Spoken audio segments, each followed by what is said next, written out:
Good morning and welcome to my channel again. Today's video is all about making fruit basket. You can use this fruit basket and give it to someone during Christmas seasons. So the fruits that are we going to use today, mayroon tayong pineapple, banana, apples, oranges, grapes, at saka mango. Okay, let's go and get started. Meron tayong basket pala. Okay, let's get started.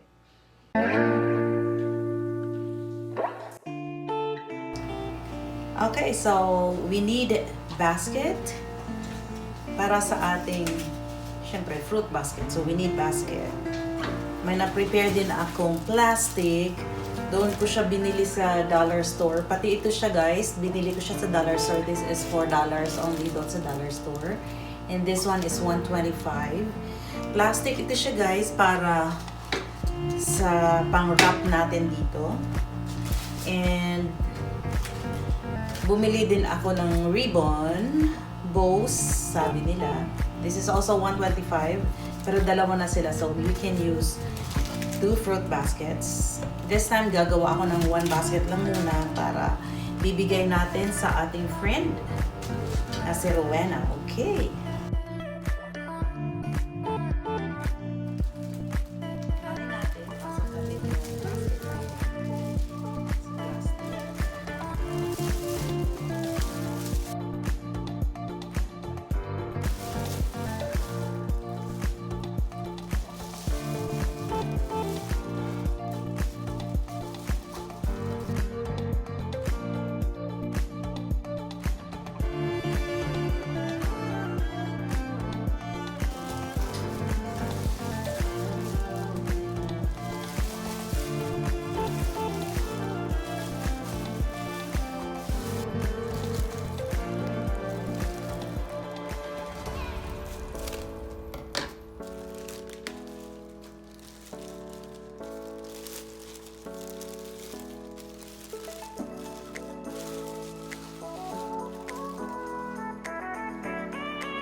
So easy.